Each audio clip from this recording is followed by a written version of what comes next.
monde, c'est un monde, hein. Et non, ça veut dire qu'il peut y avoir plusieurs choses dedans, c'est comme des planètes qui n'ont pas la même physionomie. Donc en gros, il y a essentiellement deux choses possibles. Donc comme vous l'avez compris, DQVTM, comme on dit, c'est Pas assez très joli, mais. Si au contraire, je trouve que c'est pas mal. Enfin, moi j'aime bien DQVTM, ça va bien. Alors dans quelle vie tu mondes?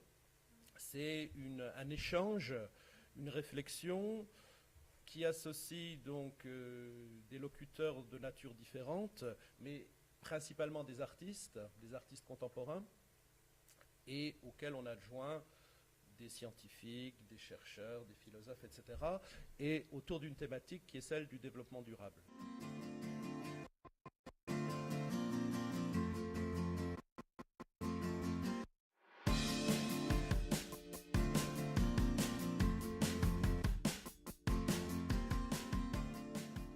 Ce titre, finalement, est né d'un lapsus que j'ai pu faire lors d'une conversation.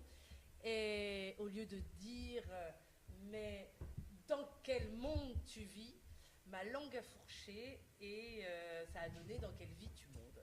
Et la personne avec qui je discutais m'a dit waouh, c'est super joli ce que tu viens de dire.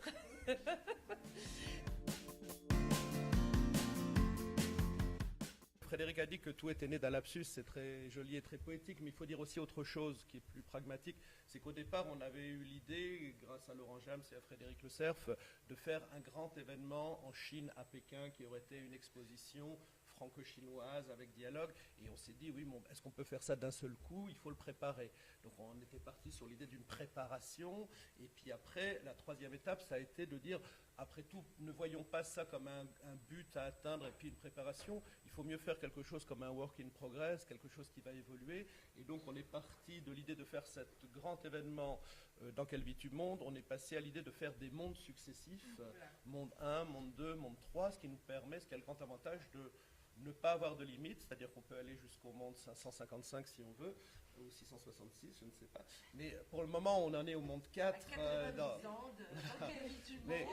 Mais disons que j'aime assez cette idée justement de ne pas aller vers quelque chose qui va être le point final, mais de construire vraiment une relation avec des étapes dont chacune est finalement intéressante, chacune a sa spécificité.